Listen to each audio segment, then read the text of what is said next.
Tonight we are dealing with Egyptian myths as they relate to the afterlife of man.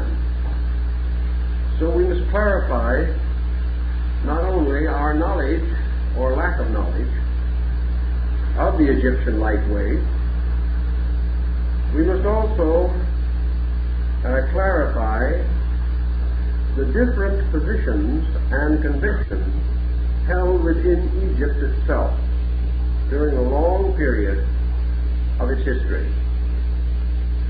We cannot say, for example, that the Egyptian believed this or that. At different times, the Egyptians believed both this and that, and several other things.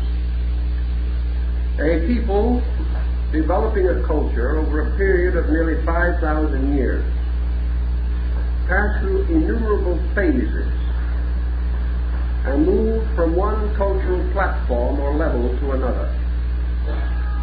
Therefore, during the long course of Egyptian religion, nearly every belief known to man today was contemplated and considered. Some of these beliefs never came to flowering. Others mingled in strange chemistries to produce effects we would consider fantastic. Still others moved inevitably toward philosophy and ultimately to science. Thus we have among Egyptian remains evidences of nearly every phase of mortal thinking, from theism through polytheism to monotheism to atheism. It is impossible, therefore, to make some broad statement as to the way the Egyptian regarded his destiny in the universe. We only know with reasonable certainty that in addition to the development of indigenous beliefs within the structure of Egyptian society, Egypt was bounded by several other countries and also by other advanced cultures which variously contributed and modified Egyptian thought. We know of the effect of the great dynasties of Ethiopian kings upon Egyptian learning. We know also the impact of Semitic thought from the valley of the Euphrates. We cannot fail to recognize the late appearance of Greek modification.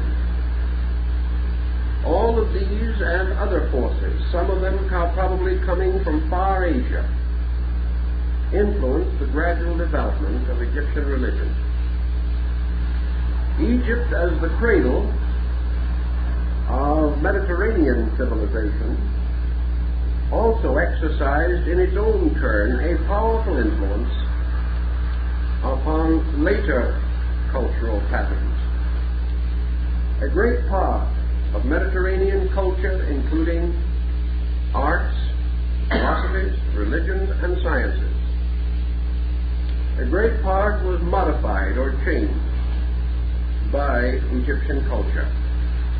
And we can trace Egyptian elements in nearly all religions of the region, including Christianity. Thus Egypt assumes a very important position in our thinking.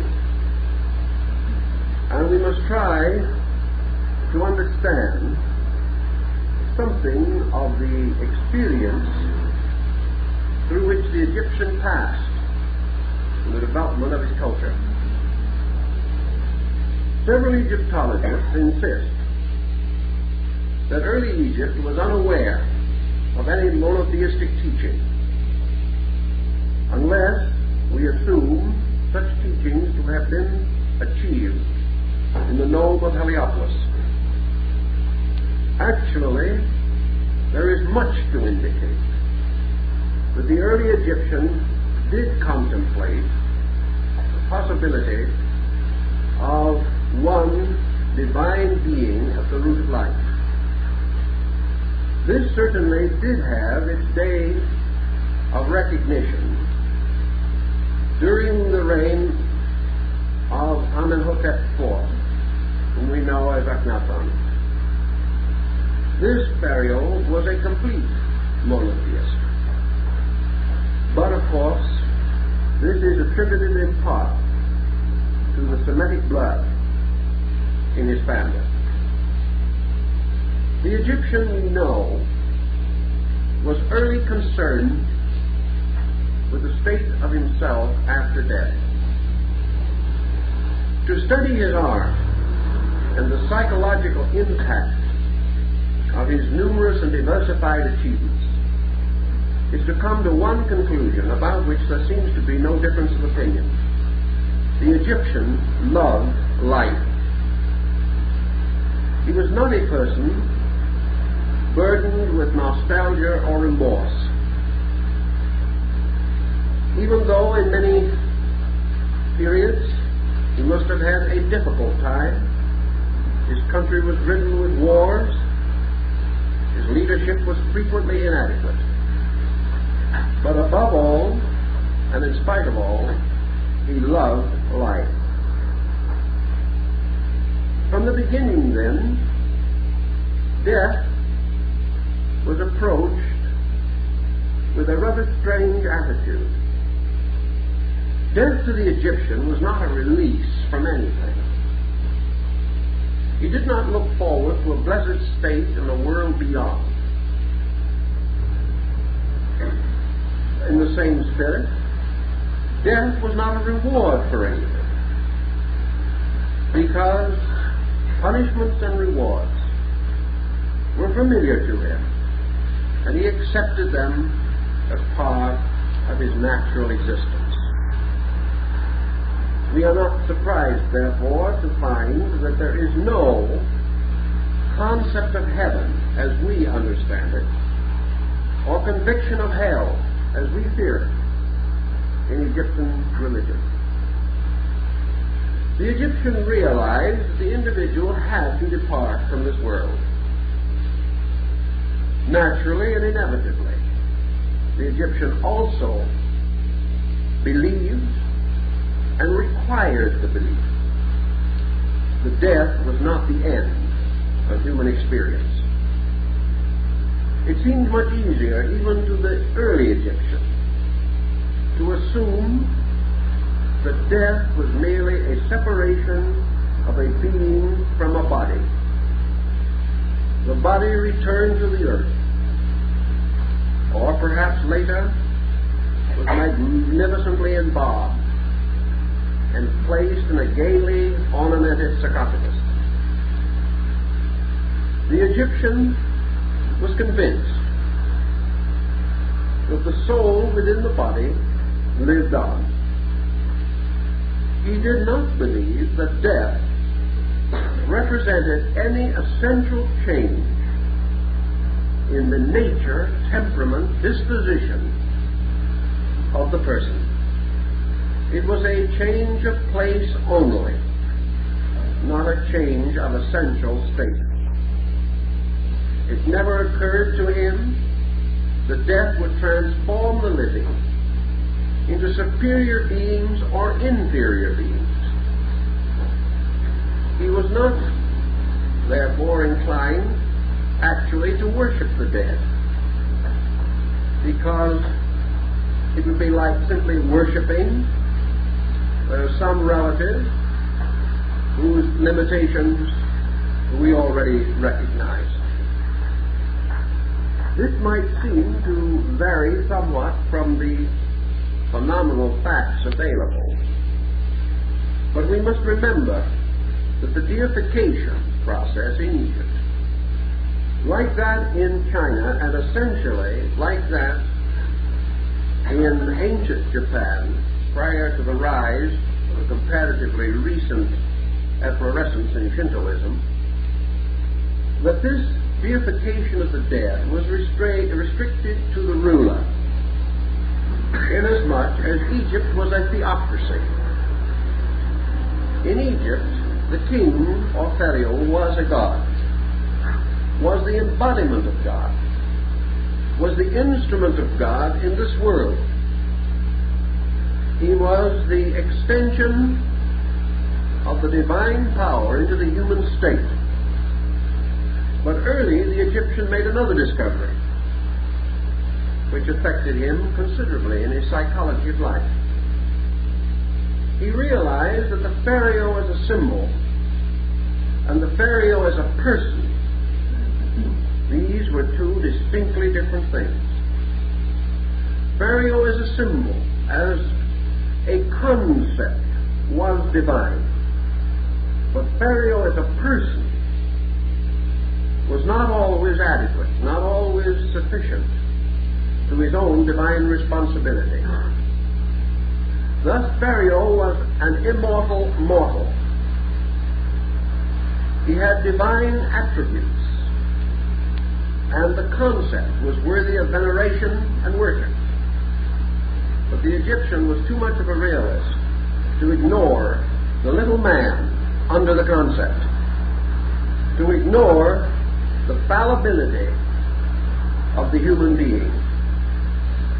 In his religious art, therefore, even the great monumental productions of the state, Pharaoh must also ask for forgiveness. And like the Emperor of China, he must seek with the same humility as his people the presence of the great gods. Pharaoh was required to be an initiate of the state mysteries. And if he was unable to meet the requirements of these mysteries, he could not rule. Pharaoh in Egypt was a term which could be either male, female, or both. The Egyptian descent of royalty was essentially matriarchal. The descent was measured from the mother's side and not the father. Very often brother and sister ruled together, therefore, as Pharaoh. And under such conditions, they were regarded as the visible divisions of an undivided, invisible power. Also, amazingly enough, if Pharaoh was a woman, she must wear not only male, but female attributes.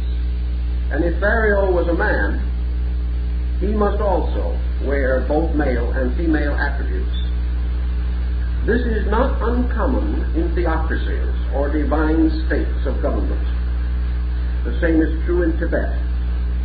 The same was true in the rise of the Christian hierarchy, as the bishops, cardinals, and the pope wear vestments which combine male and female garments. Thus, if Pharaoh was a woman, she wore an artificial beard on state occasions.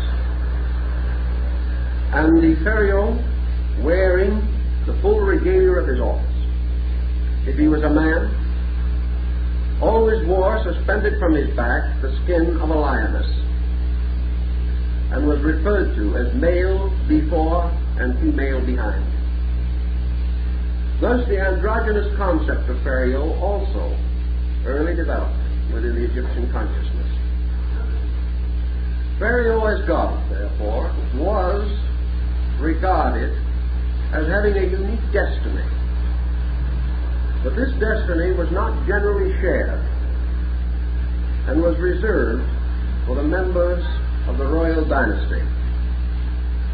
For the rest, the Egyptian did not have what we would term any tendency, any pronounced tendency, either to deify his dead or expect from them in another life attributes which they did not possess in this life.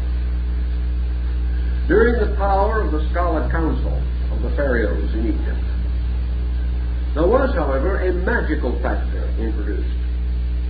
And in Egyptian religion, there is no essential division between theology and magic, any more than there was an essential division between theology and science. They were considered one body of learning. The Egyptian, because he believed in magical powers, frequently assumed a kind of spiritism. He believed that the dead did not necessarily depart heavily, but if their bodies were returned to the dust and disintegrated, then their contact with the earth was gradually dissolved. The Egyptian dead, in the form of the man-headed hawk, is therefore constantly represented as seated at the foot of the mortuary couch, the soul gazing quietly upon the mummified face of its own body. To assure, therefore, a certain relationship between the living and the dead, the Egyptians developed the process of embalming their heroes, scholars, sages, priests, and great persons, binding them to their body by the perpetuation of that body. The Egyptian believed that he could hold the souls of the dead to the service of Egypt, that they could never fail to be present as long as their bodies were there. This probably underlies the concept of the mummification of the dead. The Christians later embalmed their dead, but this was for another motive, because the early members of the Christian communion believed, literally, that in the second resurrection, or in the resurrection of the dead, the human being would reinvest his body, and that the body should be preserved for this purpose. The Egyptian, however, did not mummify from any such considerations. The dead, consequently, for the most part, particularly in early times, were buried in the knee-chest position, which is called the embryo posture. They were placed in a comparatively circular opening in the ground, sometimes lined with bricks. This knee-chest posture, or embryo position, was to indicate that the deceased person was passing into a kind of second infancy, or was to be reborn in another world. Therefore, that his grave was the embryo of another life, that he was to be born from the earth as from a womb.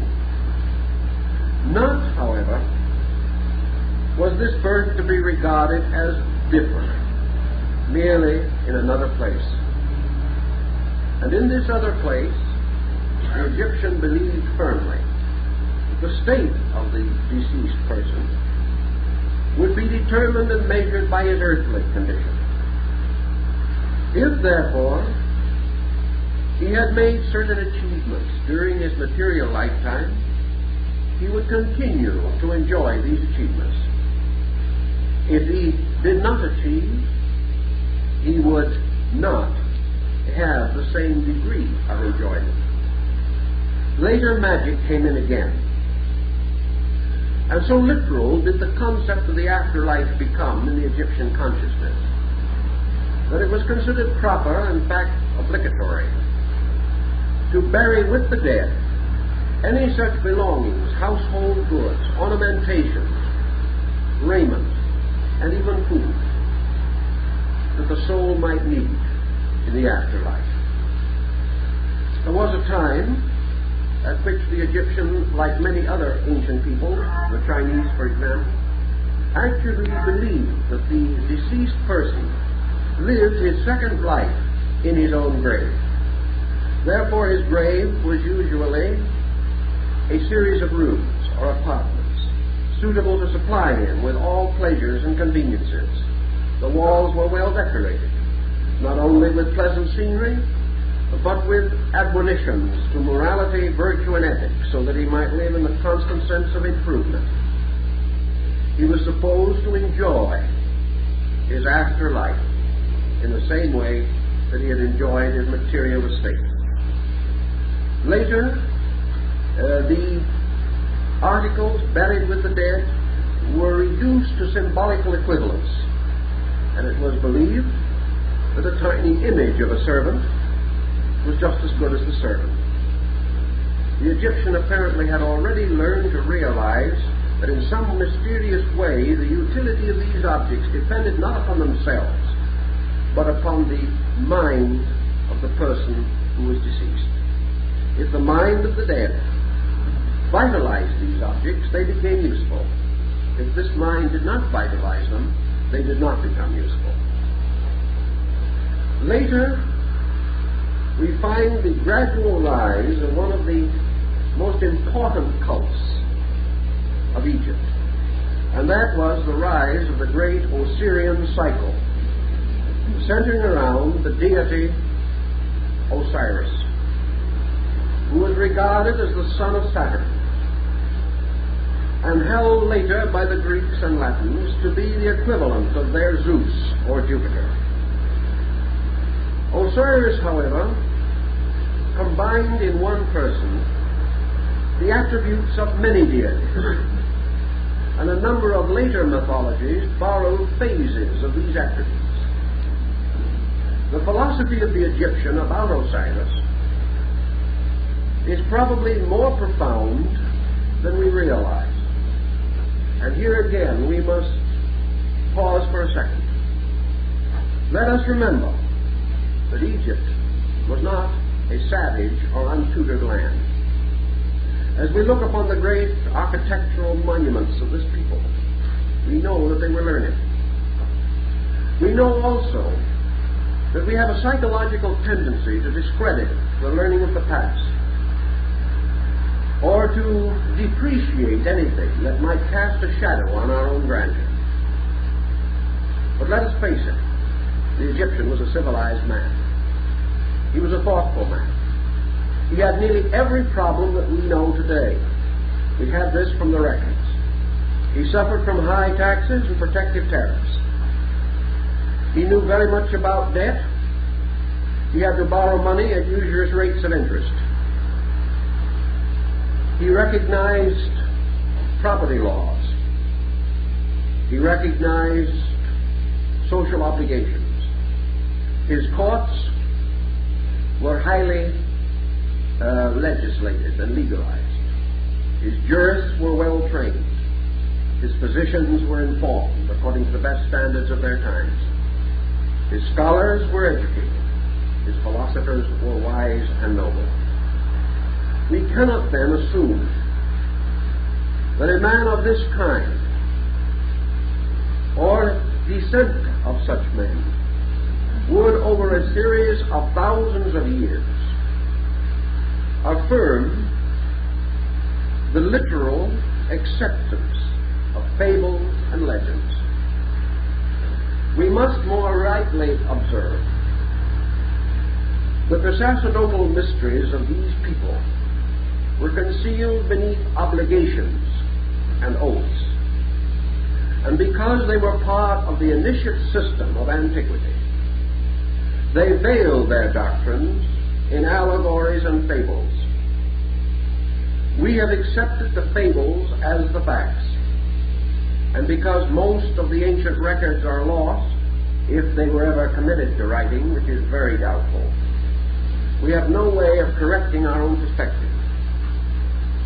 We can only suspect, and perhaps with generosity of spirit acknowledge, that these people must have had religions and philosophies suitable to their estates and reasonable to their attainments. This is true also of Greece, and which is perhaps a more immediate and more pressing example. For we know that Pythagoras and Plato and Aristotle and Euclid were not foolish, superstitious men, and that the philosophies and theologies which they venerated could not have been merely lore and legendary.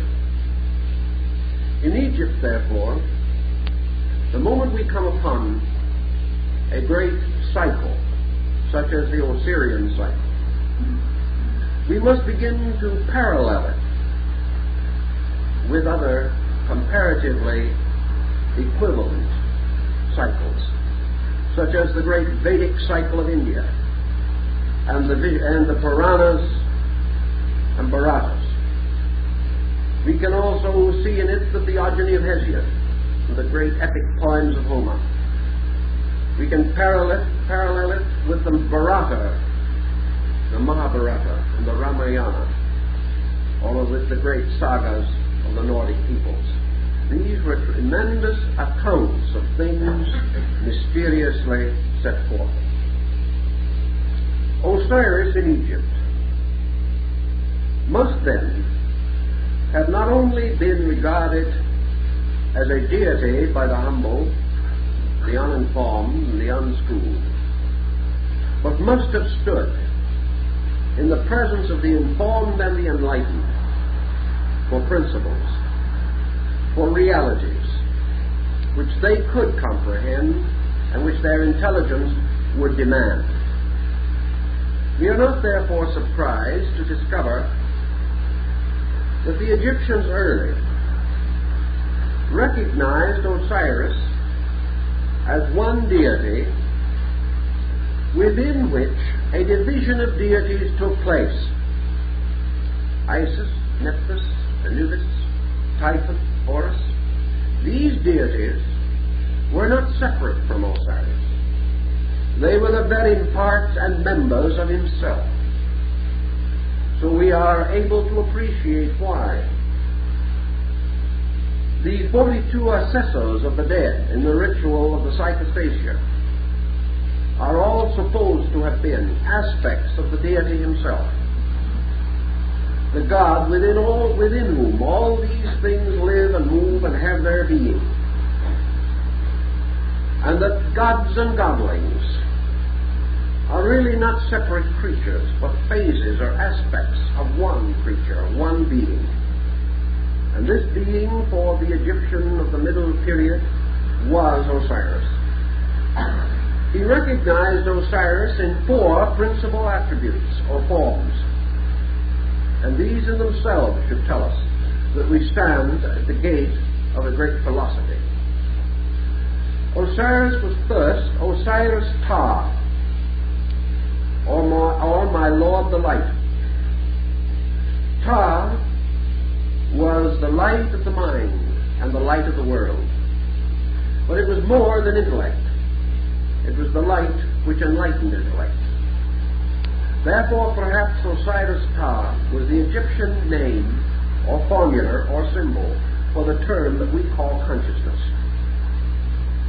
Osiris Ptah was a potter. He was a great artificer, and he fashioned all things upon a potter's wheel in the nome of Memphis. Osiris Ptah fashioned first the great egg of the world, from which sprang forth both gods and men. Osiris Ptah was also the architect,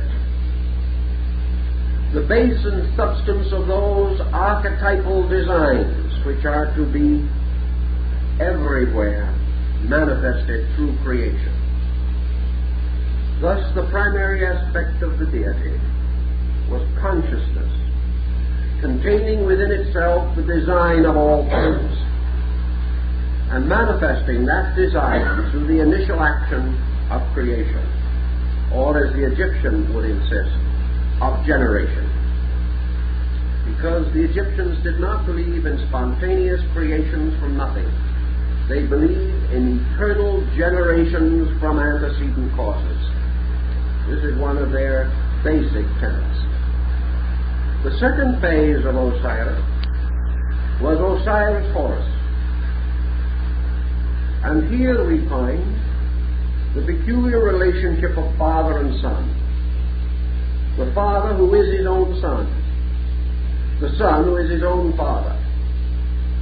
The Son who is the only begotten of the Father. The Son who bears witness. The Son through whom the Father must be approached. The Son who must intercede before the Father for the souls of the righteous dead. Horus, therefore, in the Egyptian symbolism, is certainly a representation of what we call mind. Mind as the firstborn of consciousness. Mind as the eldest creature of reality and truth. Mind as the source of ego, or the existence of selfhood.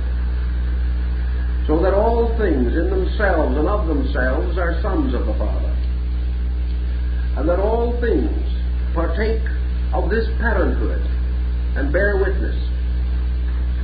Thus, Osiris Horus is actually the symbol of the conscious, individualized intellect, which is rooted in universal consciousness and is made ruler over the world. For Osiris so loved his own son that he gave him dominion over all things. This is intellect, or the power of reason, given dominion over the works of consciousness. We know from the ancient manuscripts and from the various appellatives applied to these deities that everything that we have said is actually included among the titles given to these deities. Therefore, we are not exaggerating. Horus, among his titles, includes the only begotten of Osiris. Also, another title is the firstborn of eternity. Another title of him is he who shall bear witness.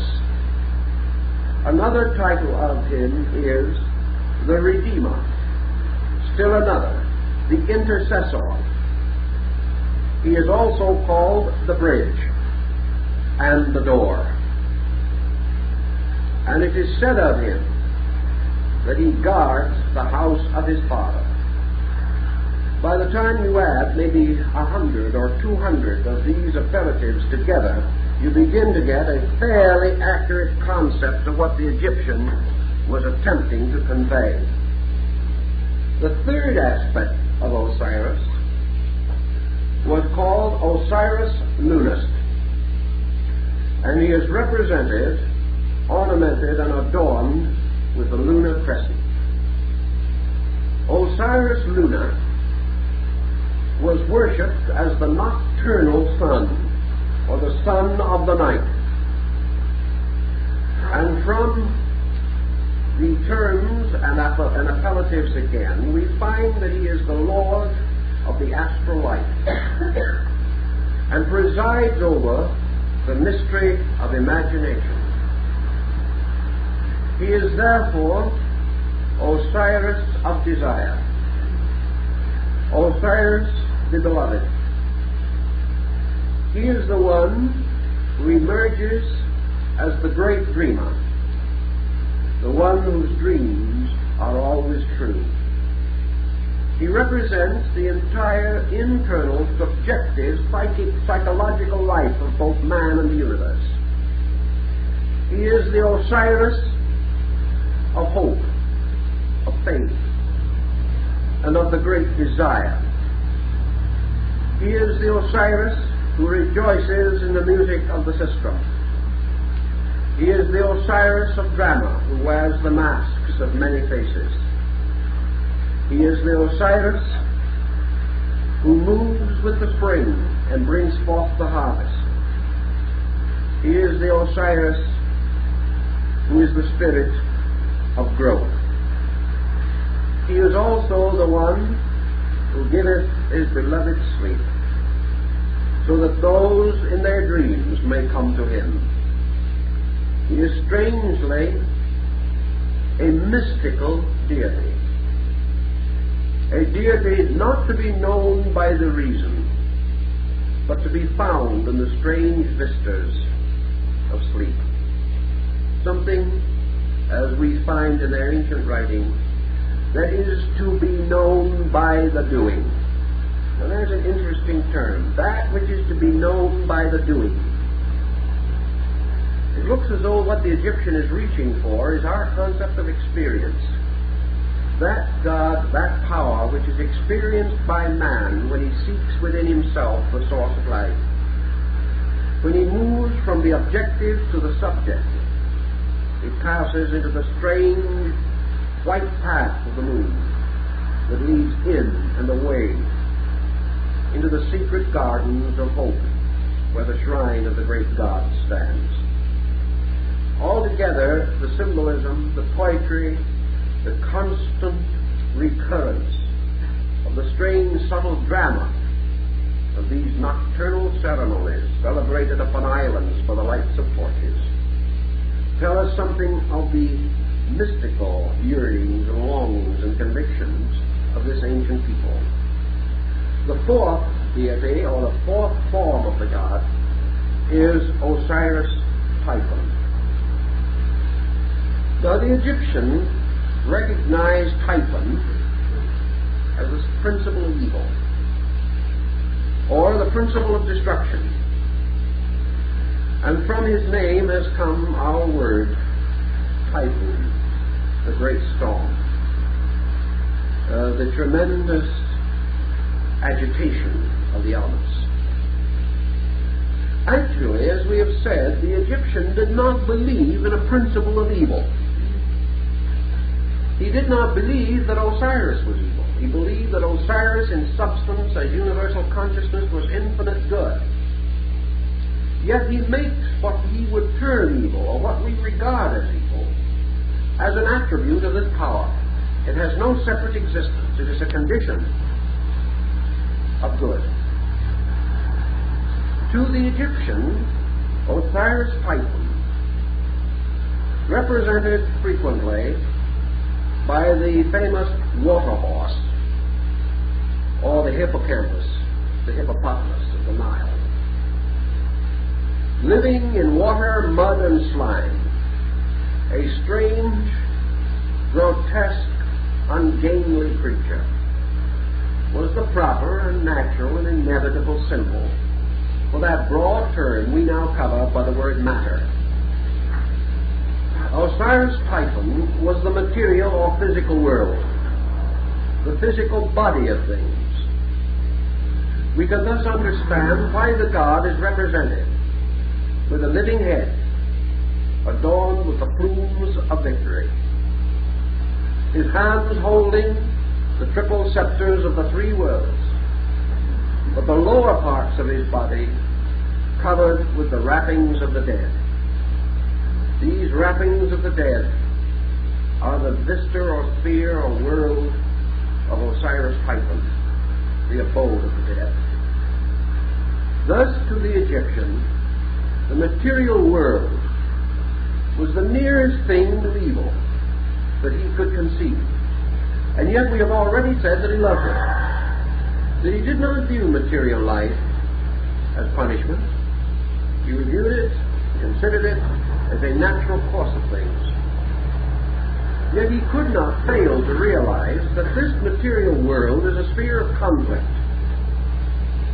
a sphere in which values are frequently obscured, a sphere in which life and death seem to be struggling constantly for dominion. And the great struggle of life and death is the typhoon. It is the tremendous whirlwind in the midst of which man finds himself. After the death of Typhon, who is finally overcome by Horus, this adversary takes upon himself the form of the great serpent Apep. And as the great serpent becomes the seducer, or the tempter, it is this fallen serpent which occurs again and again in their mythology. And in one of the later forms of the Egyptian ritual, the deity Horus is depicted holding a spear and standing upon the back of the serpent Apep, having driven his spear through the head of the creature. In another case, he is shown standing with one foot upon the serpent's head. And we are reminded of the somewhat similar, if though not identical, parallel that the woman shall bruise the head of the serpent, which we have in our Christian religion, and which becomes much more meaningful if we begin to understand the symbolism of Afterlife. So Osiris now becomes, rather obviously, the four conditions which make up the world. These conditions being consciousness, intellect, desire, and matter. And there is no doubt in any way that the Egyptian had attained this realization and was fully able to handle its implications and to extend it into the most abstract vistas of philosophy. Man, therefore, born into this world, came under the power of Typhon in one of his phases, attributes, or forms. As such, he became a subject, a vassal, or a servant of the prince of this world. Later, perhaps, the Greek emperors or the Roman Caesars. While here, he must render unto the emperor or to Caesar those things which belong to him. But he also must know that even this material world is part of the body of his blessed God, and therefore his religion and philosophy began to develop ethical and moral overtones. The struggle to restore the glory of his God in matter. The struggle to discover the glory of his God in himself. The Egyptian faced both of these decisions victoriously. He rose to great heights in his contemplation of these mysteries. Probably all Egyptians did not, any more than all peoples of the modern world make the most of their heritage of wisdom. But the priestly classes, the learned, the leaders, were certainly instructed in these matters. Now, after Osiris had been foully murdered by his own alter ego, his own lower self, his inevitable brother, Typhon, and was raised again from the dead through his own son, the Horus. He became the Lord of the quick and the dead, judging righteous judgment over the beings of the three worlds. The lifetime on earth, the so-called, or the mortal reign of the god Osiris, was 28 years, which was the length of his duration, and which Plutarch suggests may be a subtle allusion to the cycle of the moon. After his death, he was divided. His body was divided into 14 parts. Some say 28 again. These parts were scattered throughout creation. And the pilgrimage of Isis, again, the wife, sister, other self of Osiris, gives us another dimension of this strange belief. When a brother and sister rule in Egypt as Pharaoh together, each refers to the other, not as Pharaoh, not as brother, not as co-regent, but always as myself in another. This is again the very concept of Isis, who is herself in Osiris. Now Isis represents in Egyptian mythology one of the two polarities of nature. The Egyptian, looking out around him in the world, beheld nature divided into two parts: nature above him and nature below him. He saw the air and the sky and the stars, and he saw Isis in the form of the goddess Nut, reaching out across the heavens, forming of her own body the pathway of stars. He also realized that the air was full of life, and perhaps full of spirits. He recognized all things growing from the earth into the air, passing therefore from an underworld to an upper world. And that growth toward the air, or upward into the air, was always toward the sun. In the Egyptian mythology, of course, Osiris is a solar symbol. The eye of Horus, or the Osirian eye, of course, is the single eye of the solar orb. Therefore, Osiris, riding in the great ship of the sun, floats across the heavens, diffusing his life and light through the mysterious reaches of the upper atmosphere, the ethers of space, the great sea of heavenly waters which envelops the earth. The sea, water, was anciently called Mari, Mary, Esau, Isis. Therefore, Isis is the great diffusion of ethereal nature through which the sun's eternal and energies and life forever flow. Now Isis has a sister, and this sister is Nephthys. And Nephthys bears upon her head a throne surmounted by a bowl, or a low, shallow dish.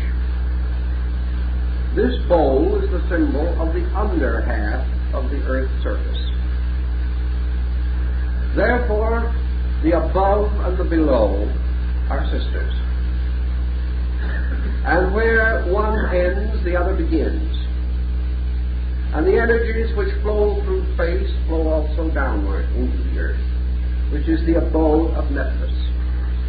And the deity Nephthys later was revived among the Greeks as Hecate, the goddess of the underworld. Nephthys, sister, wife of Osiris, sister of Isis, sister of Anubis, of Typhon, sister and mother, nurse of Horus. All these attributes are interchangeable between Isis and Nephthys.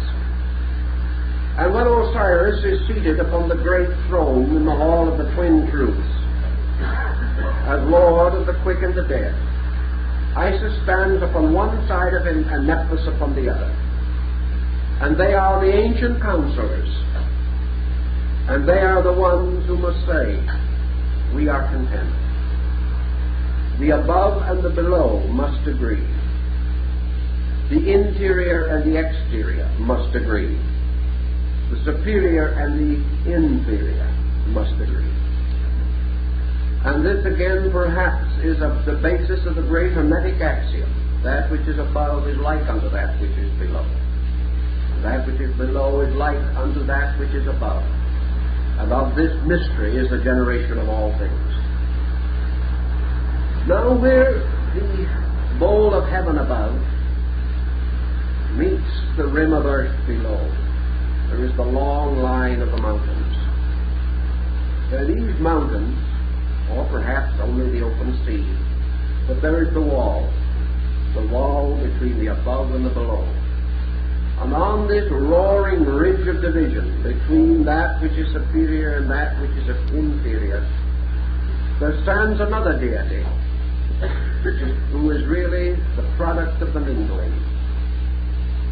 And this deity is Anubis, born of the sky and the earth, and standing forever upon the horizon of the sun.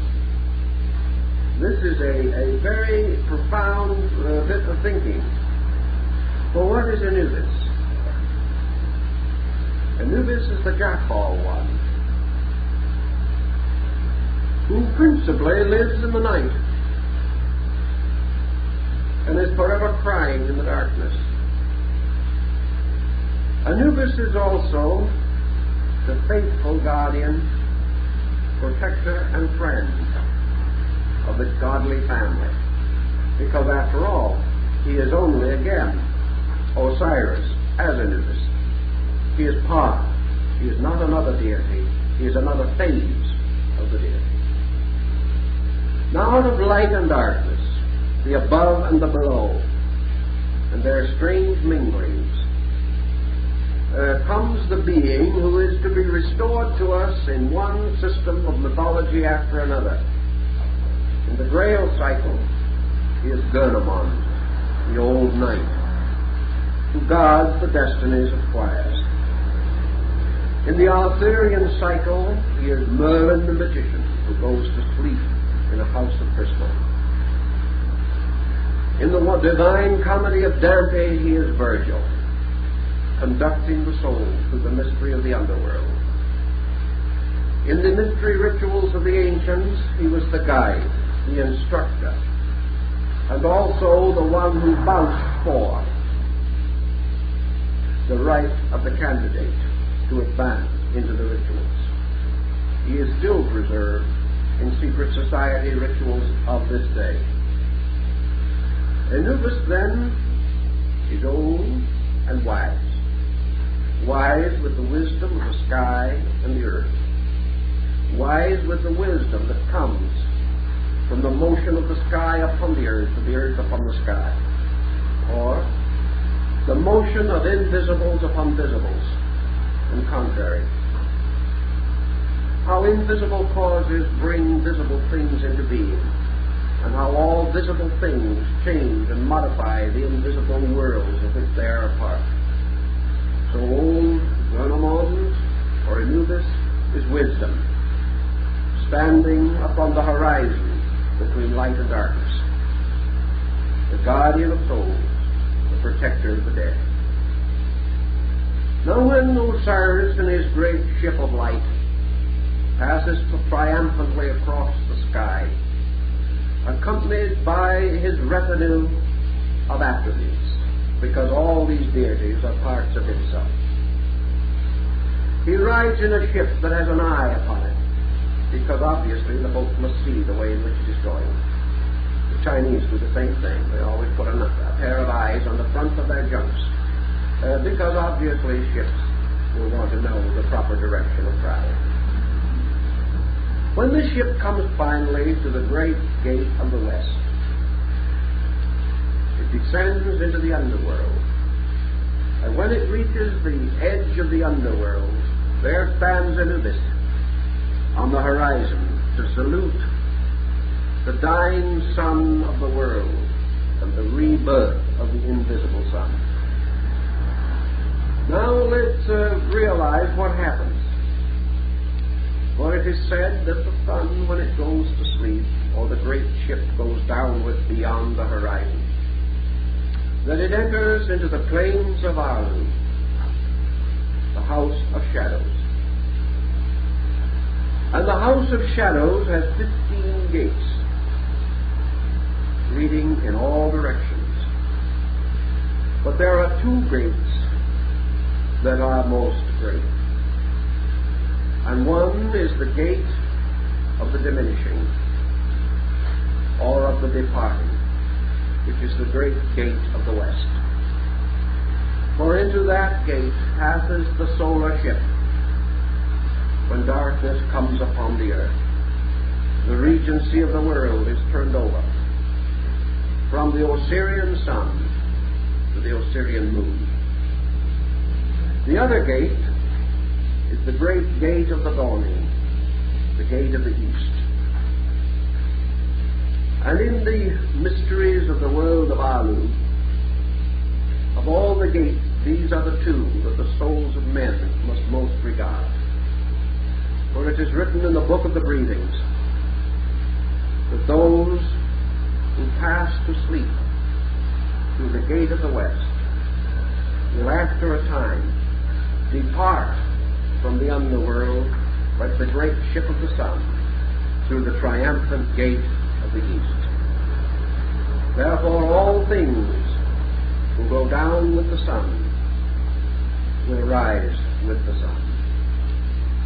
and all souls that go down into sleep will awaken again when the great ship of the soul reaches the eastern gate of the horizon. Now we realize then, as we study it, that the ship of Osiris is actually the great ship of the doctrine of Eastern Buddhism, particularly of the Mahayana, or the great vehicle. It is also the navis, or great ship of Christendom, because the early cathedrals were fashioned in the form of the structure of a ship. We know that this is the ship of salvation, the ship of the redeemed. And in this ship, with Osiris triumphant, ride the souls of the justified dead. Having therefore somewhat established now our mundane and sub-mundane geography, we can go on to a little more of the psychological phase of this. The land of Alu, the land where the spiders of darkness spin their webs,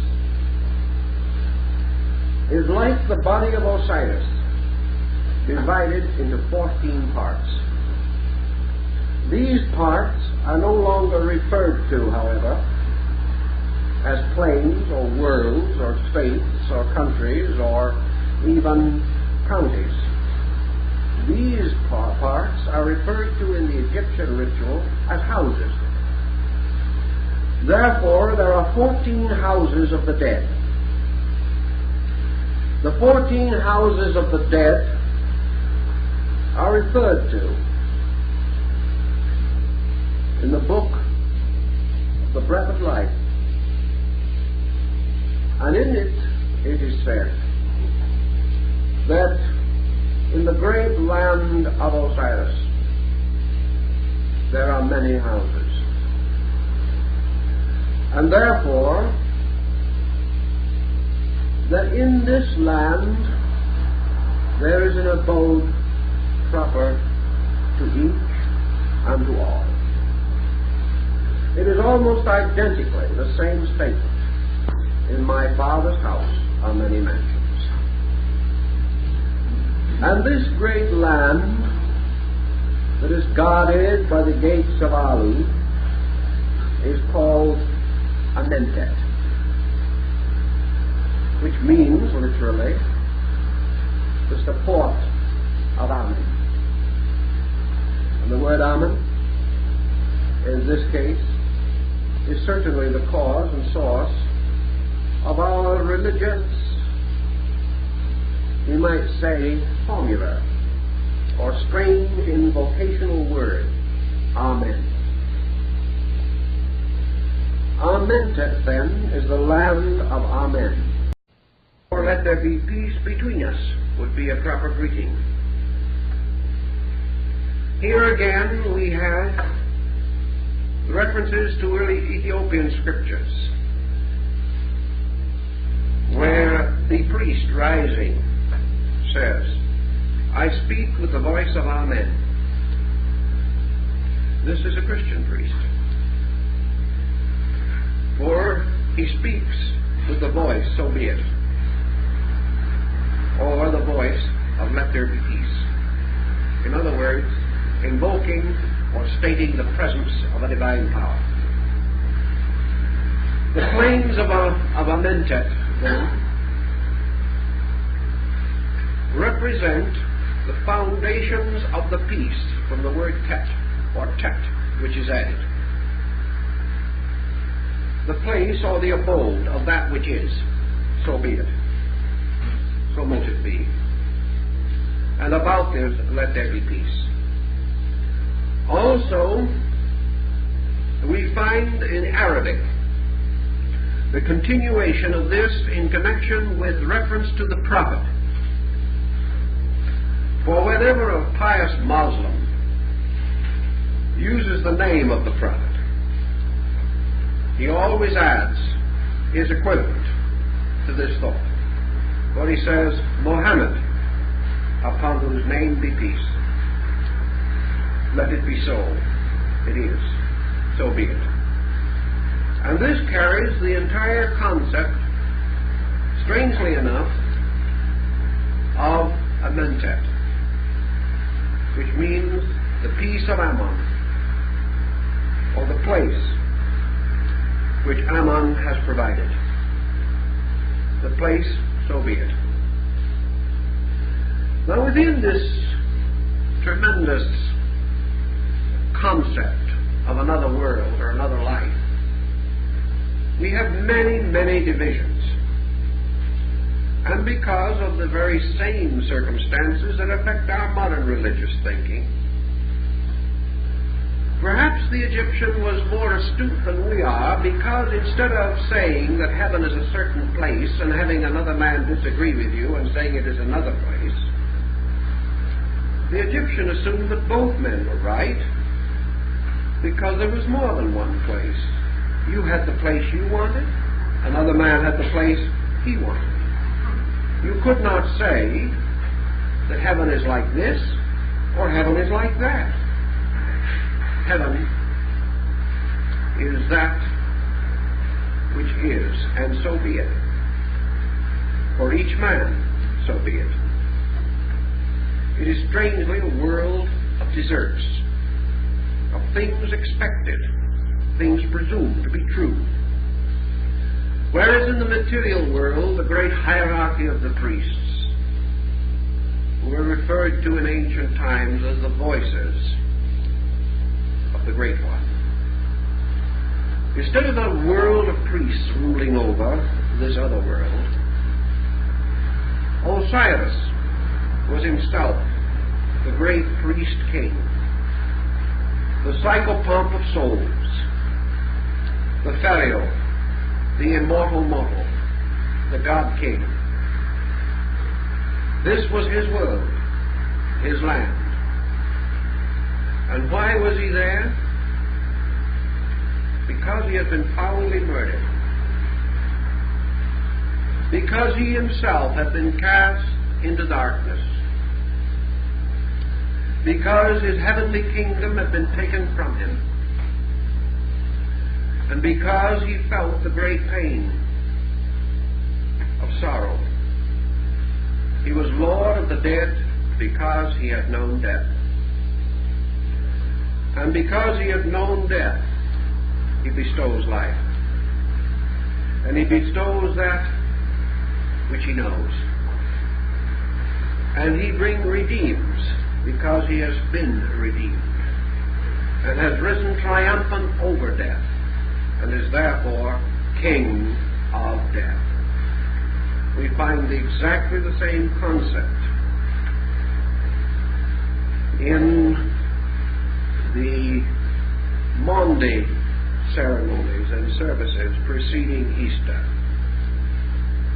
where death rules the world for 3 days and 3 nights, where the candles are extinguished upon the tripod altar, where the disciples depart from their Lord and leave him in the darkness of the great pain. And therefore, in the Osirian cycle, death destroys death, overcomes death, and Osiris sits throned as the guardian of souls through the mystery of death. He has walked before them. He has left his marks upon the earth. They follow in his feet, or according to his steps. They return to him. They become him. And he carries them across the mystery of the other life. In the plains of Arlu, or in the great house of Amentet, there is the judgment throne, the magnificent abode of this Lord who is beneath the earth. The Egyptians sometimes represented Osiris as a mummy lying upon a low couch, and from every part of his body is bursting, growing grain, wheat, barley, all kinds of things are growing from him, because he is the life that is locked in the earth. He has descended into the earth. And from the earth he is forever escaping. And he escapes through the souls which turn to him and receive his way of life. Thus in the underworld there must be quite an empire envisioned. And on the threshold of this empire is the great experience of the transformation. For the Egyptians liked to think of death under the term transformation. They did not like the idea of mortality at all. Therefore it was the great change from one thing to another, from one place to another. And to prepare and appropriately devise this occasion, the Egyptians had their magical mortuary rituals. With the Tibetans, these rituals were usually imparted before death. In Egypt, it was assumed that the soul, in the form of the Ka, which locked within it the Binu, or rational part, when this being, seated like the bird upon the tomb, could read the inscriptions, listen to the sounds, accept the instruction, and be guided thereby. Because of the fact that the Egyptian was also a rather conventional man in many things, the religious ceremonies of death were very elaborate. But the Egyptian was not much of a mourner. He was not much given to sitting around and wailing, because he could not conceive that death was bad, or the good gods would not have permitted it. But he had to show certain sorrows, certain respectable grief, things of that nature. So he simply hired professional actors to do it for him. And when an important person died, a request was sent for a suitable cast. And a dozen, 20, 50 expert mourners were engaged. These had no idea who was dead, but they howled uproariously, beat their brows and tore their garments, which were replaced afterwards.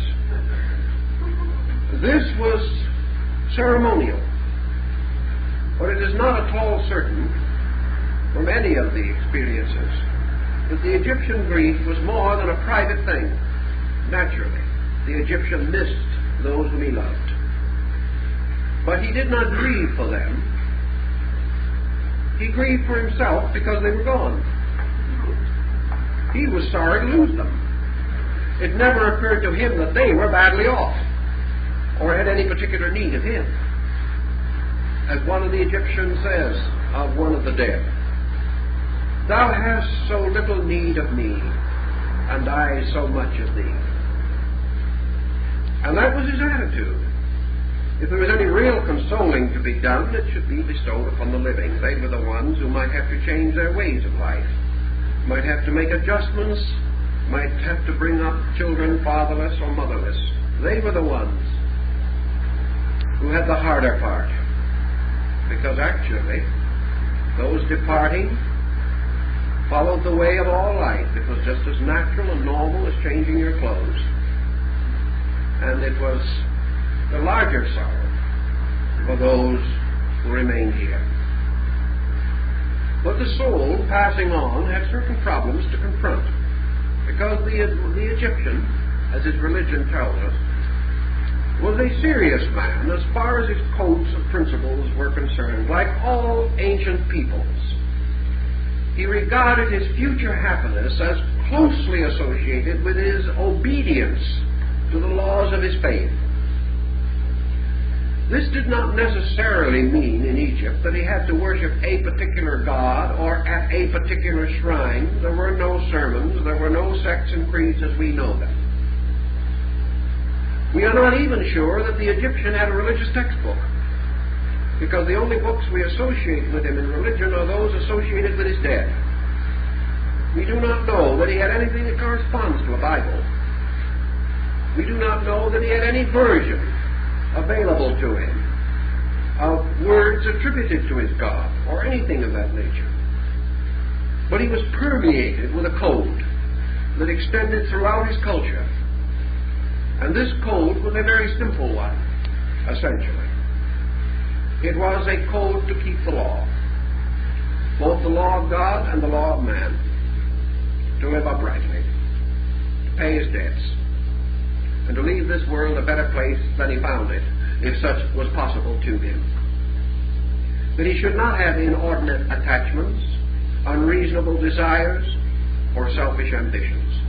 And the great negative confession of the dead, as found in the book of Coming Forth by Day, tells us that if he in any way took seriously this tremendous credo, he must have been a reasonably honorable man, because I doubt very much if anyone could say upon obligation and oath today that he was doing it well. Now the Egyptologist laughs it off, and we must give him his due, because you will hear from him again someday. He tells us that the Egyptian never attempted to live it. If he did not attempt to live it, then his entire religion was a travesty. And we are inclined to doubt that that's possible. Men do not build such tremendous things.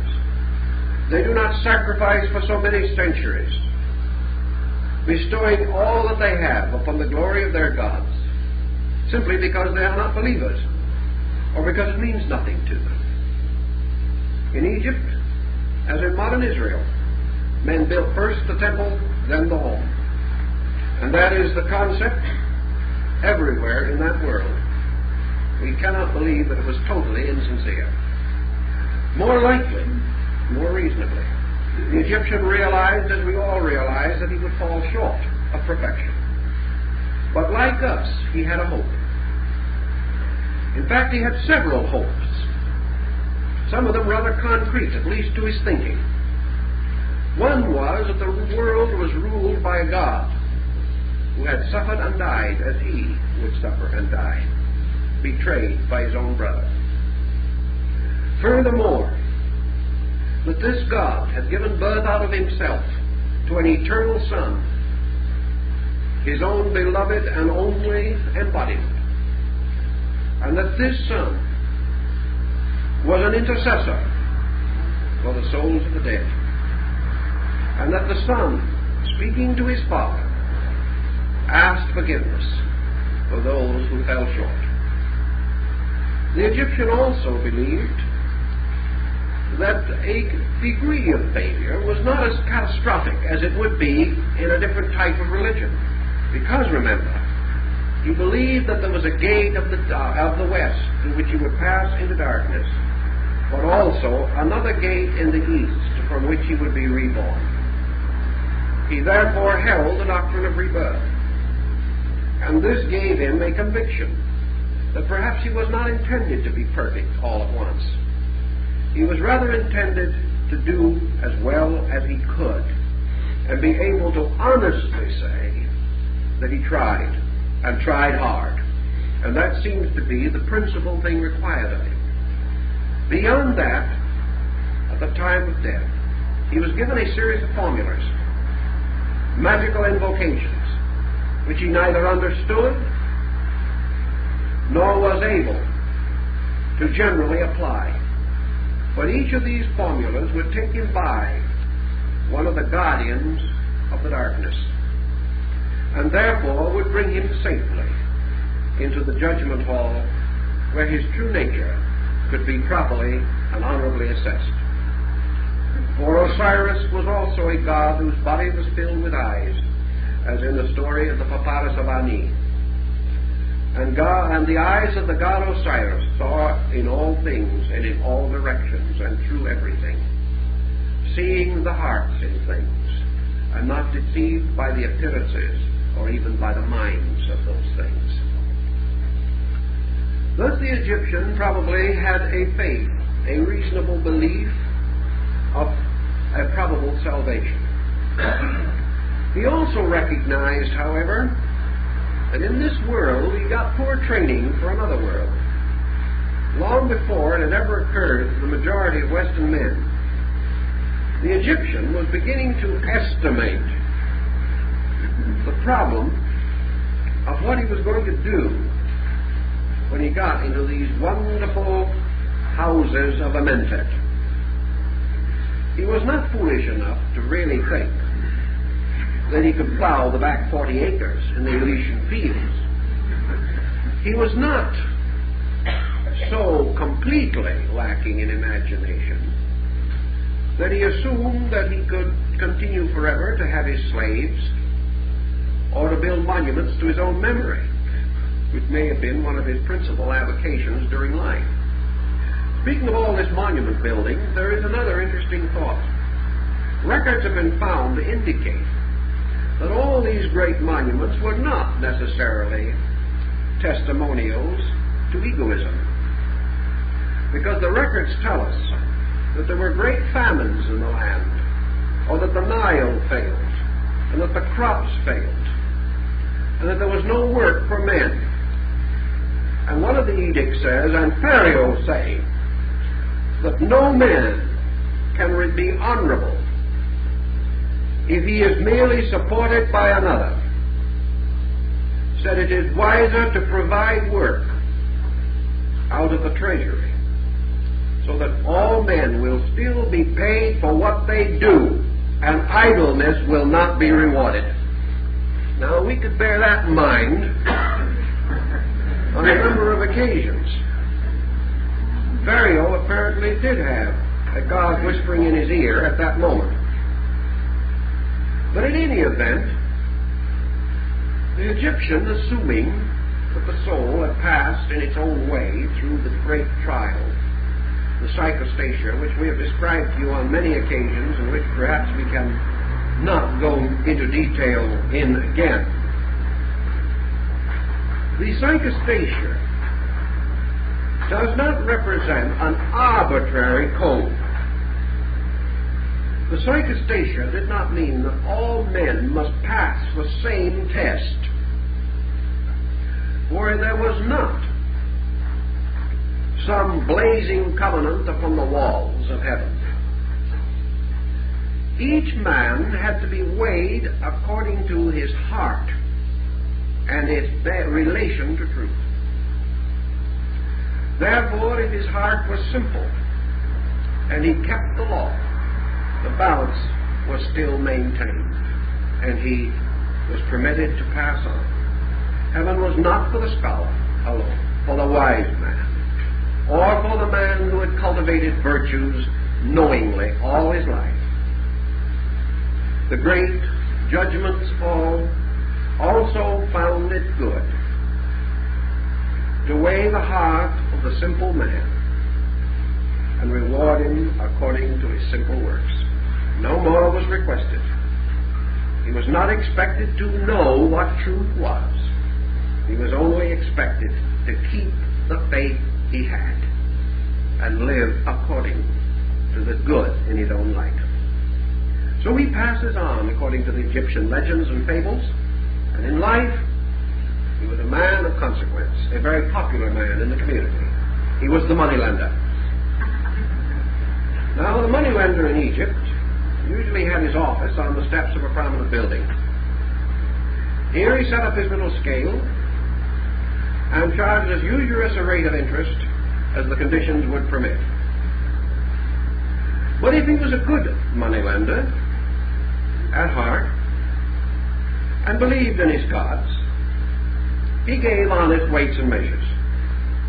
He charged the rate that was the legal fee, proper and appointed. And perhaps occasionally, when some rather destitute person came along, he was a little larger-hearted than the law demanded, took only 5% when he might have had 6%. But anyway, we will assume, in this case, that he was a good moneylender. And there was such a man in one of the old papyruses, and we know about it.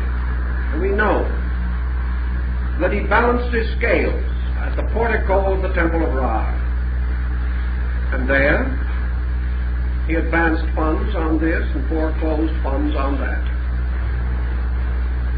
And the time came and he passed on. And apparently, he got through the great examination with some credit. Evidently, he had not put his fist on one end of the scales when he weighed things. And because of that, he passed into one of the rooms of a mentat in the Great Hall of Ireland. And so what did he do? What would you naturally think he would do? Found a good spot and set up business. Now we may wonder just what kind of a heaven it is if somebody else had to borrow money. It would make heaven almost too unheaven-like for most of us and too heavenly for the user of it. The books do not tell us who borrowed from him. Perhaps no one did. Perhaps in the afterworld no one needed to. Perhaps it was all that he required was to realize that he was doing business on the same old corner, or one like it. But the Egyptian did not assume that death would separate or change these values. It might take the body away from the money changer, but it would not change him. So in the plains of Amentet, we have a situation set up that is very similar to the Hindu philosophy. Namely that in the afterlife, we live on in the consciousness that we have already developed, whatever it may be. The story of the moneylender is probably fabulous, but at the same time, it points the principle that heaven, for each man, must be the place of his own fulfillment. He must do the things he believes. He must find the rewards he expects. And a heaven suitable to Socrates would be very, very unsuitable to the moneylender, and vice versa. Those who have sought great and wonderful truths would not be satisfied with their little ethereal cottage on the by the side of the eternal sea. Each, according to his inner life, passes into another world.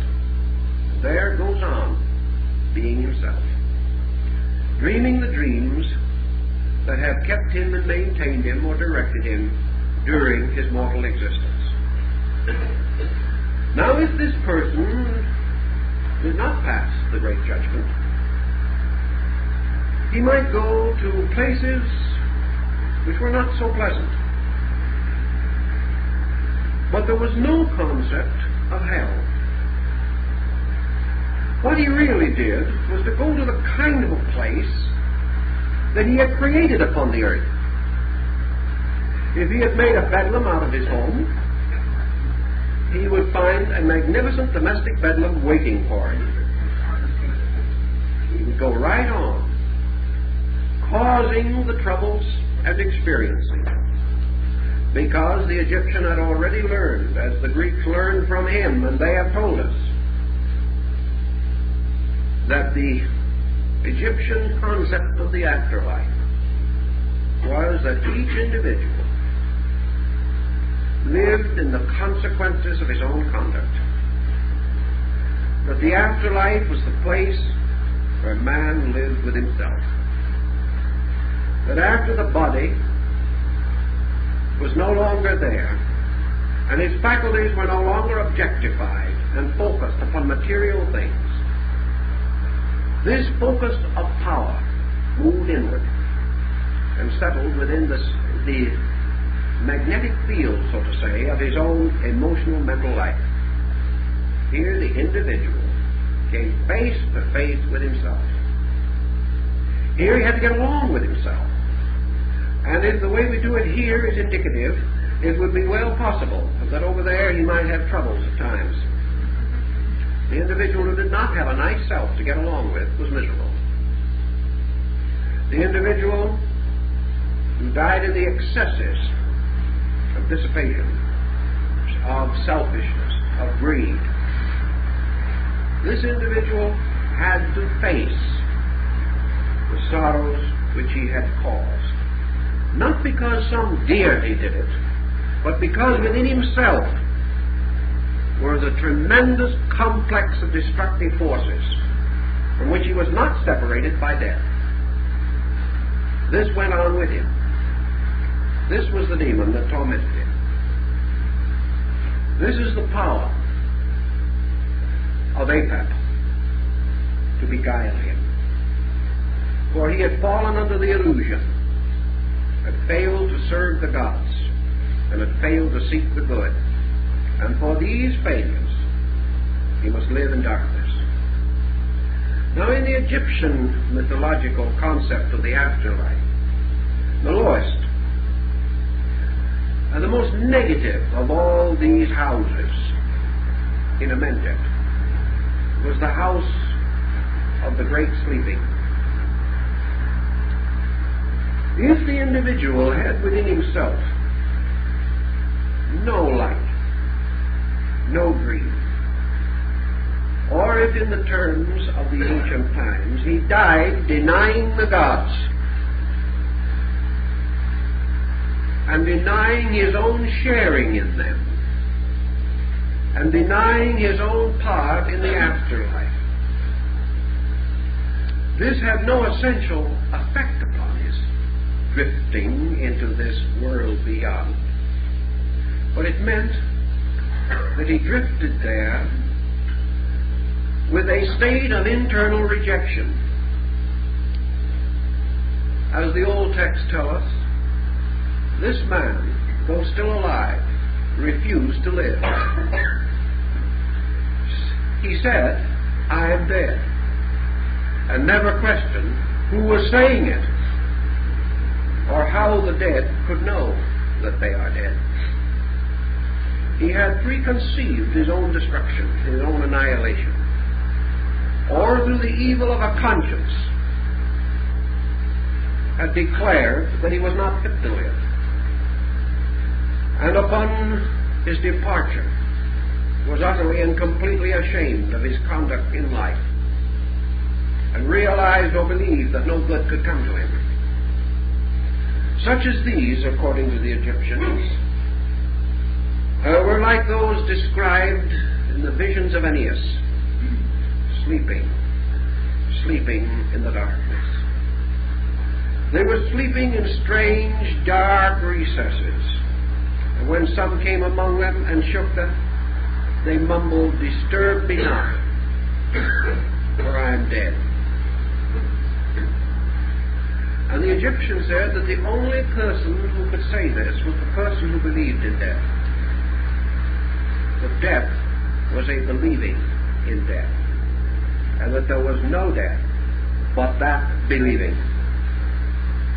But having believed and being convinced of belief, man defends the belief with his own life. He cannot destroy himself. Therefore he can only decline or reject the conscious existence of that which he is. So he sleeps. And if the present trend of materialism continues to flourish, areas in that particular region may become a bit congested. Because there are many who today claim at least to believe that there is no life after death. The Egyptian, however, held that this great sleep was not eternal, because a man can even be tired of being dead. He can even exhaust his own determination to prove that he is right. And because the maintenance of error requires continual vigilance, and he must carefully preserve his own darkness, he becomes weary, lets go, gives up, and like the man who has clung overlong to a piece of wreckage, decides that it is easier to be drowned. In this case, easier to believe than to deny, easier to live than to die. Because according to the Egyptian, men have to cling to death. If they let go, they live. Now if the soul finally lets go, and it will sometime, because eternity can outlast the stubbornness of the most adamant creature, So eternity is patient, and it always wins. So when men let go of this unbelieving, we are reminded of the vision that is recorded in one of the rituals of the Eleusinian, where the candidate sees the great waves of sleeping souls flowing by him in the river of life. And the souls that have finally let go of the fixation of death find that they are floating, asleep perhaps, partly awake, but floating on and on, joining together like streams with all those souls flowing from the other gates, until all the gates merge and mingle, and the great stream pours back into life through the great doorway of the east.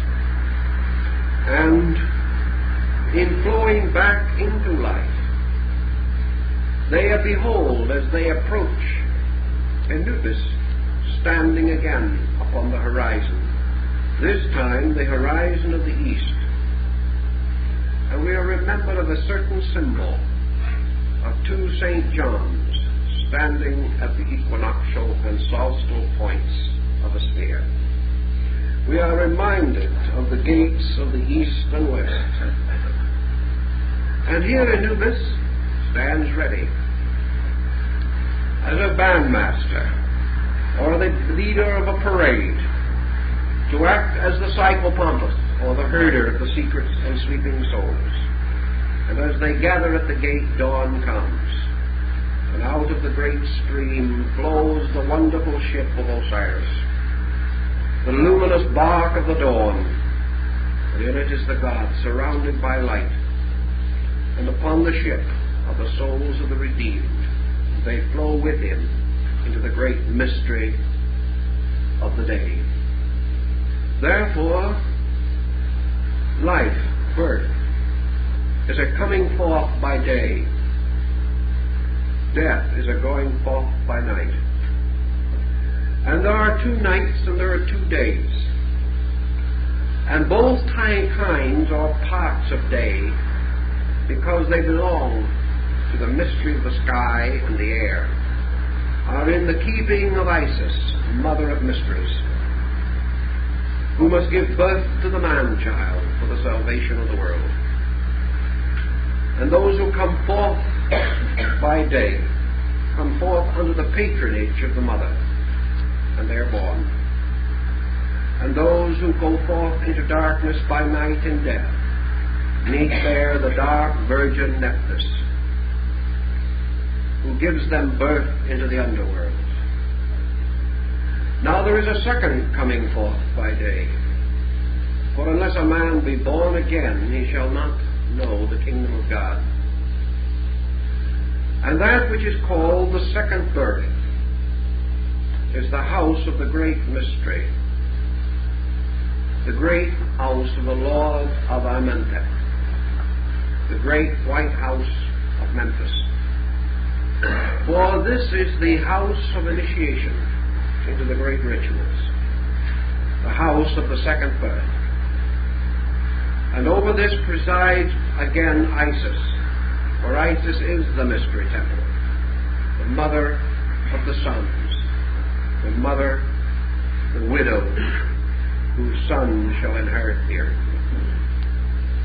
So all those who come forth by day are, as Kipling says in his poem, we are the sons of the widow.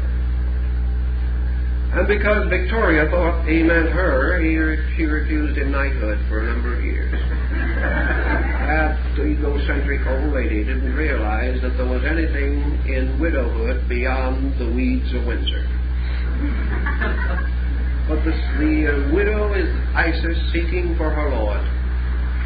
It is nature seeking for the hero, for the great power that is to redeem it, and which is fashioned in the image of the Hierophant, or the Lord of the Mysteries.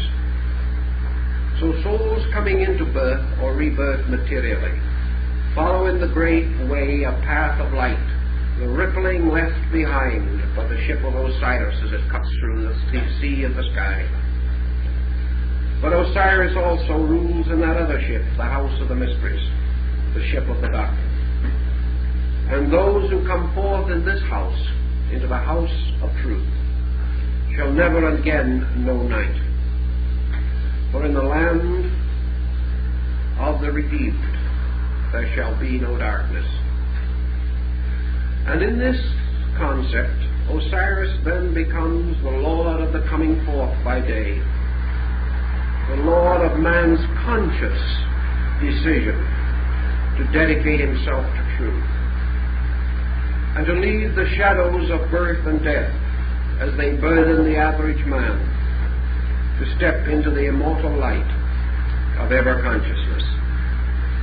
And those who achieve this immortal light are the Hashesti, the radiant hawk-headed ones. For the hawk is the Egyptian phoenix, the symbol of the reborn, that which has risen triumphantly from its own dead, for the phoenix is born from its own body. And these, the Hashesti, become the luminous ones who ride with Osiris in the ship of the sky. And they are the ones to whom he gives dominion over the air and the earth, and over the powers of the sun. And they are the ones who in the last great war shall form the army of the enlightened, and shall end forever the power of Apep, the serpent of darkness, the symbol of illusion. For light alone, the light of the soul, rescues man from illusion. So the Egyptian believed there is an overworld of truth in which the sun, as light and truth, rides supreme. There is an underworld of darkness, which is only illusion. And as Akhenaten himself said, actually, death is only a dreaming from which men waken into the love of God. So we cannot say the Egyptian was not a pious man, or that he did not have a wonderful and beautiful philosophy if we wish to look for it.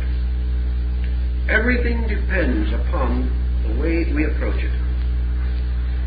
600 years before the beginning of the Christian era, Thales of Miletus was raised to great honor, and naturally, desiring to be a good citizen of Greece, he went to study in Egypt. Another great Greek, Solon, appointed Archon of Athens, and confronted with the problem of the mortgage stones, which had wrecked the economy of Greece, went to Egypt in search of wisdom. Pythagoras beat his body against the temple of Thebes for years, begging admission. The ancient world of the Mediterranean made its long and constant pilgrimage to the temples of Egypt, because men realized that there was a strange knowledge about the reality of things. And they knew that the Egyptians, under geometrical forms and solids, made likenesses of all their gods, and that they mostly were wise in the mystery of the soul, the journey of the soul through life and death, through darkness, the underworld, and out again into the great light of day through the blazing gateway of the east. So the ancient Egyptians recognized three conditions. They hailed Osiris at his rising, saying, "Behold, he is the dawn." They venerated him at the meridian, saying, "Behold, this is the light that casts no shadow." For at noon there is no shadow. And they hailed him the third time, "Great Osiris of the sun in its setting, we venerate you, we adore you. For you are in your dawning the creator of all things, and in your meridian the preserver of all things, and in your setting the transformer of all things, from one life to another." And the Egyptian also declared that there are three stations of the underworld: the gate of the west, which is the beginning of darkness, and is at the horizon of the double truths. Then there is the nadir, midnight, darkness, the lowest and deepest point of obscuration, where only the lunar Osiris floats in his little ship of the crescent orb. Then there is the third gate of the underworld, or the third station, which is the east, where the soul comes forth, perfected into light. Therefore, these three steps represent the 3 degrees of the mysteries by which men are regenerated, and the 3 degrees of life. For man must overcome not only the body, which is the west, but his desires, which are the south, and also his thoughts, which are the east. He must master them all and conquer them and pass through them into life. Now, if the Egyptian had this type of belief, I think we can appreciate how it profoundly influenced the rise of many other systems, including many phases of Jewish philosophy. In a very ancient inscription to Osiris, found in Egypt at a long and remote time, long before the captivity of the Jews, there is an inscription which says, "Hail, Osiris Eloha." Now, that is a peculiar thing to find in Egypt, because Eloha is, of course, the root and source of the term Elohim, or the name bestowed by the ancient Jewish people upon the creating power. The great division of Judaistic religious philosophy is based upon the Elohistic concept, as opposed to the later Jehovistic. So that Osiris Eloah, or Osiris Lord, indicates perhaps that from the temples of the Egyptians, it may well be true, according even to the biblical story, that Moses learned a great deal, for it is said of him that he was learned in the wisdom of Egypt. We know that the tabernacle of the Jews was patterned upon the Egyptian temples, and that the Ark of the Covenant is magnificently traced in stone upon the walls of the Temple of Baali. These parallels may cause us to assume that out of the mysteries of Egyptian religion came many things. In ancient Syrian and Assyrian culture, and perhaps as late as the apocalyptic writings of St. John. For the judgment in St. John is certainly the psychostasia of the Book of the Dead. The judgment, the division, the restoration, the spiritual life of man over the darkness of the grave. We have comparatively few legends about these things. We know that in the psychostasia, at one period, it was believed that those who failed were devoured by Typhon, who was present at the great testing, and who swallowed up the soul of the imperfect dead and voided it through his body. Of Typhon is the hippocampus, the creature of the Nile, the symbol of matter. Then that matter should swallow up the imperfect dead is almost a complete statement of rebirth, because Typhon was the lord of the objective material world, and he reclaimed those who failed in the test. Here we are again reminded of an interesting line in the Apocalypse, about which there has been much controversy, but it is perfectly good Egyptian philosophy. Whoso overcometh, him will I make a pillar in the house of my God, and he shall go no more out. This is a peculiar statement, but it parallels identically the concept of Typhon. In other words, those who do not overcome must go out again. And through Typhon they are reborn into a world of limitation and restriction. Like the Greek, the Egyptian did not resent rebirth. He did not even question it. He did not consider it a punishment for anything. Like the life itself, it was an opportunity. Mistakes would arise, tragedy would come, but life was good. And because it was good, it was worth living. And because it was worth living, man was forever grateful for it. And he was forever grateful for the conviction in himself that because of the infinite love and wisdom of his deities, his own life was eternal.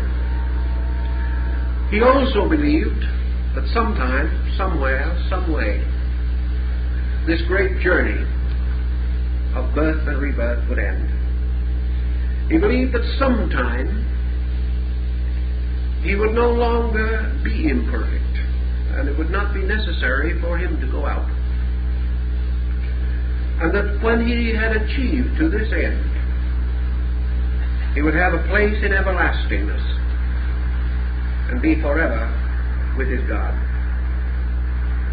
But again, because of the very concept that he had of God, based upon the same numerical speculations which later inspired Pythagoras to develop the monad theory, for the Egyptians were the source of his information, as he himself admitted, the Egyptian could not conceive of ultimate existence apart from his God. Even in the psychostasia, the deceased person is no longer himself. He is Osiris. When the priest Ani enters the underworld in the great papyrus named after him, he is referred to thereafter as Osiris who was Ani. He has ceased to have an existence apart from his God. He has returned into a nature in which there is no essential division between himself and the divine. This is apparently an implication of a superphysical state. He stands forming the aspect of the Ka, which is the symbol that he is a soul, a being out of body. But he also held that at the end of things, he would not be a god. He knew, some way, mysteriously, that there was but one supreme power. In spite of the fact that the Egyptologists deny this, the entire structure of Egyptian theology requires it. And therefore, he must end by identification. Even in death, he becomes Osiris. In the last great enlightenment, which is the final unification of himself in eternity, he is truly Osiris. He is one with God, in glory and in splendor, one eternal. He is not a god. He does not live in a paradise with God, for these houses of Amenhotep pass away. They are only part of worldliness, part of an illusion. Half of this illusion objective, half of it subjective. Death and the afterlife are dreams, just as living, physical living, is a dream to the Egyptian. There is only one final waking, and that is through the second birth, the mystery of truth, the internal enlightenment. When this comes, when the second birth comes, the soul is perfectly and completely Osirified. That is, it becomes the God. It becomes not a god or one of the gods, but the very being itself. For there can be but one being, and all else is unreal, because God and God alone is real. Realizing this, we have a very high concept of the abstract end of this path of growth. Perhaps this concept was taken partly from Asia, where it was long taught as part of the secret mysteries of India. For we know that the Osiris cult is said to have been driven from India to Egypt in the form of a bull, or under the symbol of Apis. And Apis, of course, is the sun at the equinox, or the symbol of the breaking of the egg of the year, for the horns of the celestial bull, which plows the furrows of stars and releases the spirits of the seeds from the sky. These things give us perhaps a little concept, and let us think about it. Is it so very much less realistic than our own? Is it essentially any different? Have we any better answer? Do we have any nobler concept than that we shall pass into a compensation or a condition suitable to ourselves, and that we shall live to grow and to learn until finally we merit enlightenment, and that through this enlightenment we become one with God? It seems to me that it would be hard to fail to see the essential sublimity of this concept, and perhaps even to admire the tremendously adroit use of symbols, so that profane centuries could never solve the mystery. And like the secrets of the glyphs themselves, the sacerdotal secrets are locked in shadows, in statues, in carvings, and in fragments of ancient papyrus.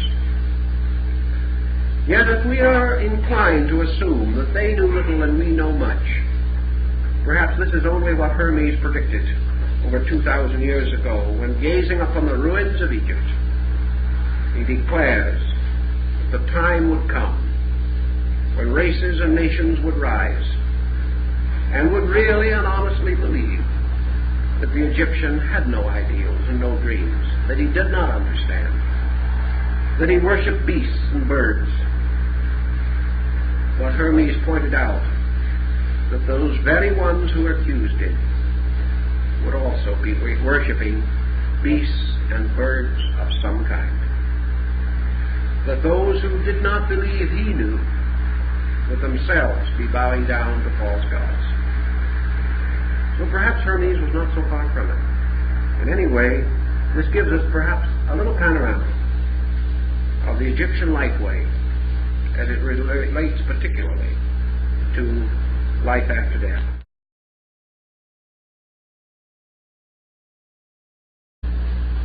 From the valley of the Euphrates, we cannot fail to recognize the late appearance of Greek modification. All of these and other forces, some of them probably coming from far Asia, influenced the gradual development of Egyptian religion. Egypt, as the cradle of Mediterranean civilization, also exercised in its own turn a powerful influence upon later cultural patterns. A great part of Mediterranean culture, including arts, philosophies, religions, and sciences, a great part was modified or changed by Egyptian culture. And we can trace Egyptian elements in nearly all religions of the region, including Christianity. Thus, Egypt assumes a very important position in our thinking. And we must try to understand something of the experience through which the Egyptian passed in the development of his culture. Several Egyptologists insist that early Egypt was unaware of any monotheistic teaching, unless we assume such teachings to have been achieved in the Nome of Heliopolis. Actually, there is much to indicate that the early Egyptians did contemplate possibility of one divine being at the root of life. This certainly did have its day of recognition during the reign of Amenhotep IV, whom we know as Akhenaten. This pharaoh was a complete monotheist. But of course, this is attributed in part to the Semitic blood in his family. The Egyptian, we know, was early concerned with the state of himself after death. To study his art and the psychological impact of his numerous and diversified achievements is to come to one conclusion about which there seems to be no difference of opinion. The Egyptian loved life. He was not a person burdened with nostalgia or remorse. Even though in many periods he must have had a difficult time, his country was riddled with wars, his leadership was frequently inadequate. But above all, and in spite of all, he loved life. From the beginning, then, death was approached with a rather strange attitude. Death to the Egyptian was not a release from anything. He did not look forward to a blessed state in the world beyond. In the same spirit, death was not a reward for anything, because punishments and rewards were familiar to him, and he accepted them as part of his natural existence. We are not surprised, therefore, to find that there is no concept of heaven as we understand it, or conviction of hell as we fear it in Egyptian religion. The Egyptian realized the individual had to depart from this world. Naturally and inevitably, the Egyptian also believed and required the belief that death was not the end of human experience. It seemed much easier, even to the early Egyptian, to assume that death was merely a separation of a being from a body. The body returned to the earth, or perhaps later was magnificently embalmed and placed in a gaily ornamented sarcophagus. The Egyptian was convinced that the soul within the body lived on. He did not believe that death represented any essential change in the nature, temperament, disposition of the person. It was a change of place only, not a change of essential state. It never occurred to him that death would transform the living into superior beings or inferior beings. He was not, therefore, inclined actually to worship the dead, because it would be like simply worshiping some relative whose limitations we already recognize.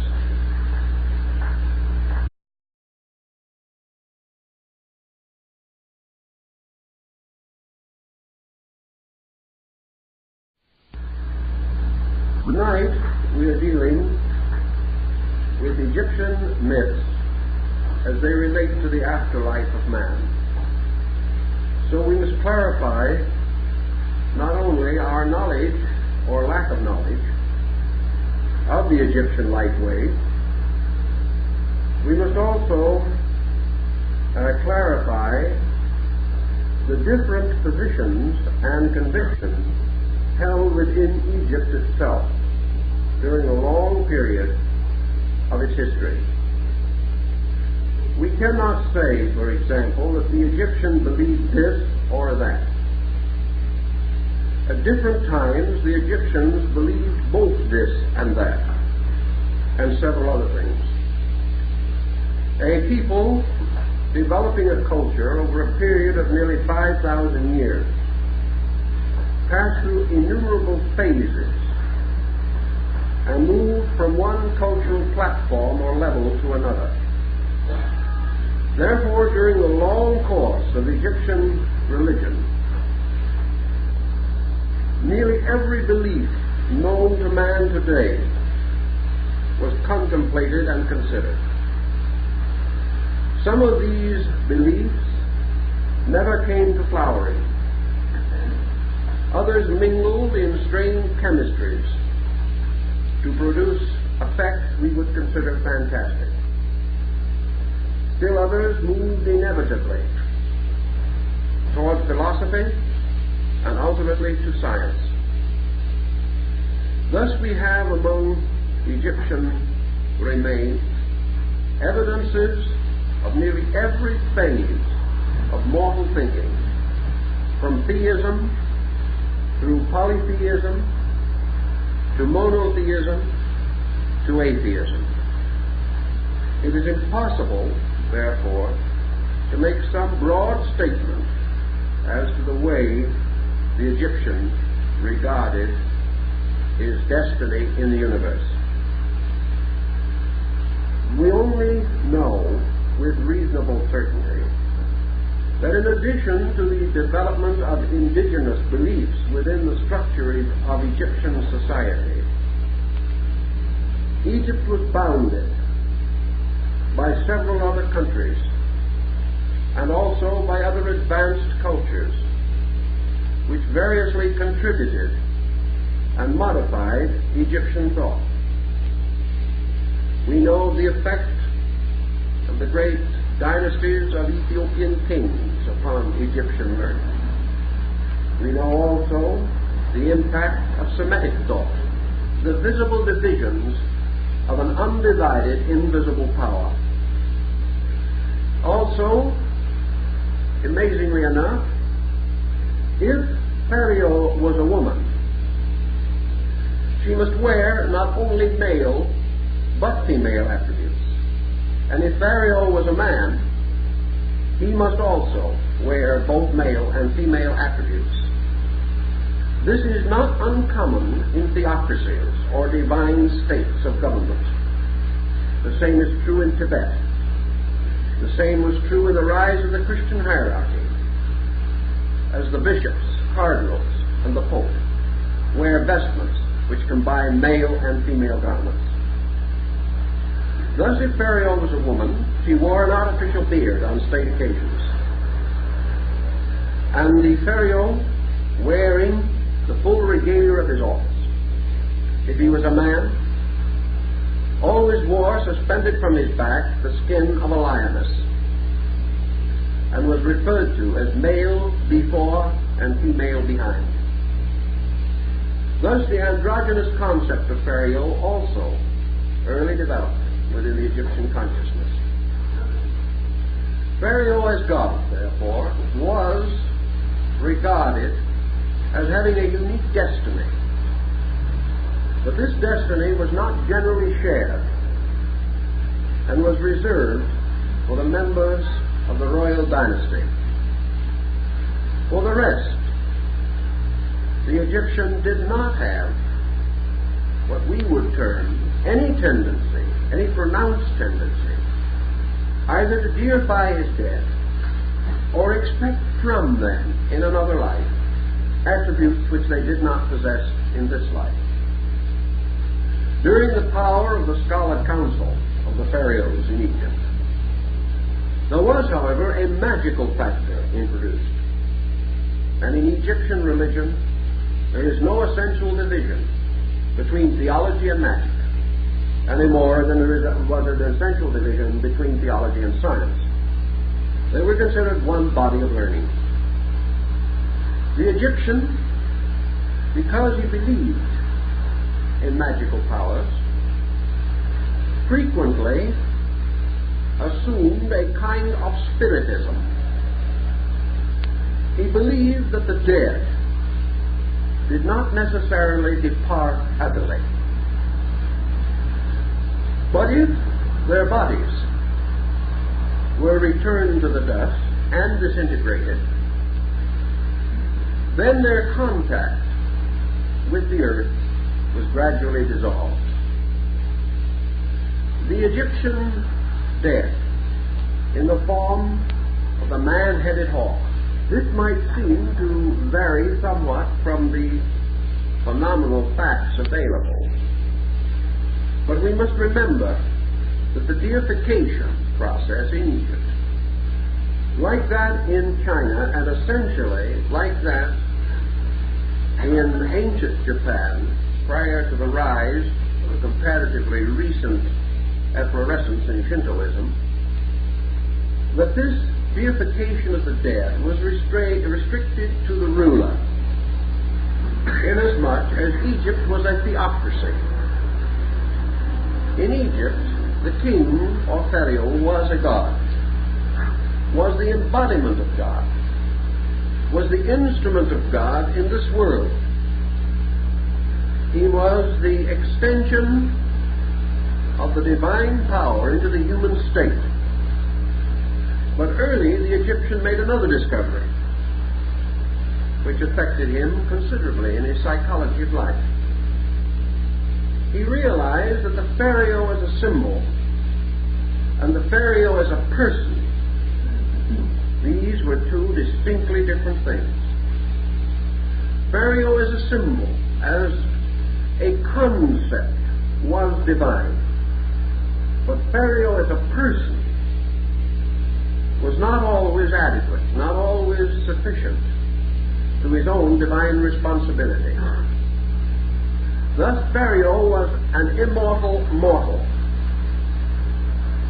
He had divine attributes, and the concept was worthy of veneration and worship.